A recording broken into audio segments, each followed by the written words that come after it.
أمسيكم بالخير مرة ثانية. بسم الله الرحمن الرحيم. طبعا جاراتنا راح تكون ردا على الراحل شليويح العطاوي. نعم، نبذة عن الشاعر شليويح. هو الفارس أبو ضيف الله شليويح بن ماعز العطاوي الروقي، أحد أبرز فرسان قبيلة عتيبة. لم تعرف سنة ميلاده، ولكنه شهد بعض معاركها سنة 1873 ميلادي.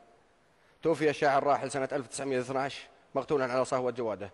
عرف عن الشاعر الراحل أنه من أبرز شخصيات قبيلته، حيث أنه كان كثير المغازي، حتى من كثرة مغازيه أثرت على شكله العام، فقد كان شديد الاسمرار ضعيف البنية.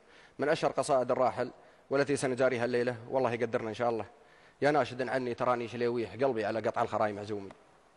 بسم الله الرحمن الرحيم. وأقول: نجم تلالى بين جمع المصابيح، متفردا ما تنحو له نيومي، ما تحجبه ما غير قطعة السيح، اللي على الغفلات شنته هجومي. عديارهم أبطت عقب عشر تنويح، لين ارتوت وضحت تجر الركومي. يعلى الحيا يسقي مواطي شليويح، اللي على قطع الخرايم عزومي. يعلى الحيا يسقي مواطي شليويح، اللي على قطع الخرايم عزومي. لو سكت الحلقة تلوها الزحازيح، عتبان لا دارت رحاها حومي. أقول: لا سكت الحلقة تلوها الزحازيح، عتبان لا دارت رحاها تحومي.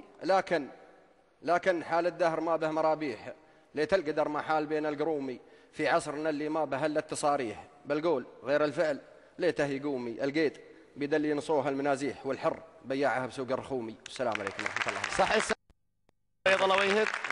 ننتقل مع الشاعر